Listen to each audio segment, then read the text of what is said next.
داؤد ہمارا بندہ،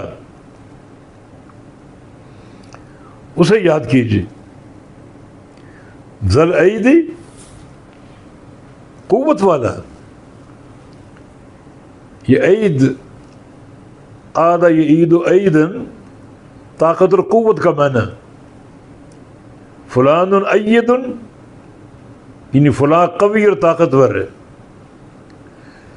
ایدنا بروح القدس، ہم نے اس کی مدد کی، اس کو مضبوط کیا روح القدس کے ذریعے. فلاں نے فلاں کی تائید کی، مانا اس کو مضبوط کیا. تو داؤد علیہ السلام ذل ایدی قوت والے تھے. یہ قوت ان کی جسمانی قوت بھی تھی. بہت بڑے مجاہد تھے.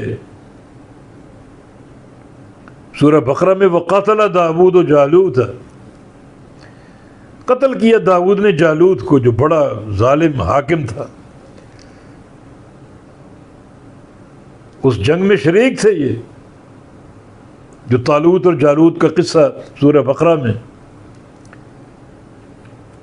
اس وقت ایک چرواہے کی حیثیت سے تھے لیکن بڑے طاقتور.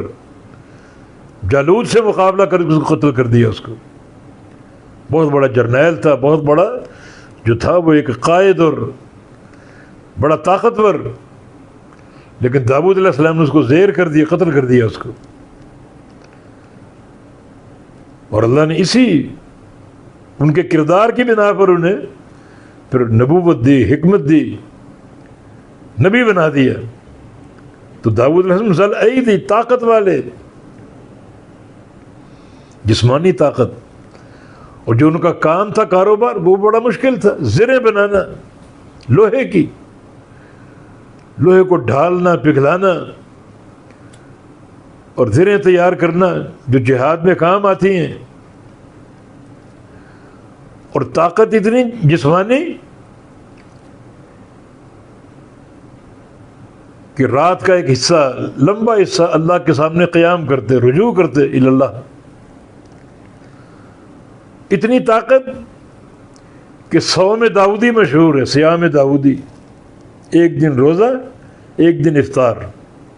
نبی علیہ السلام کا فرمان ہے احب الصیام الی اللہ صیام نبی داؤد علیہ السلام. اللہ تعالیٰ کو سب سے زیادہ جو روزہ پسند ہے وہ اللہ کے نبی داؤد والا روزہ ہے. کان یصوم یوم و یفطر یوم، ایک دن روزہ رکھتے، ایک دن ناغہ کرتے. ایک دن روزہ، ایک دن ناغہ. اور اس سے زیادہ روزے رکھنا، اس سے اللہ کے نبی نے منع فرمایا. اگر کوئی زیادہ روزے رکھنا چاہتا ہے تو صوم داؤدی رکھ لے، ایک دن روزہ اور ایک دن ناغہ. تو یہ داؤد علیہ السلام کی قوت، اس طرح روزے رکھتے. باقی ان کی قوت ان کے فیصلوں میں بھی تھی، ان کی قوت ان کی حکومت اور بادشاہت میں بھی تھی. نبی بھی تھے، بادشاہ بھی تھے.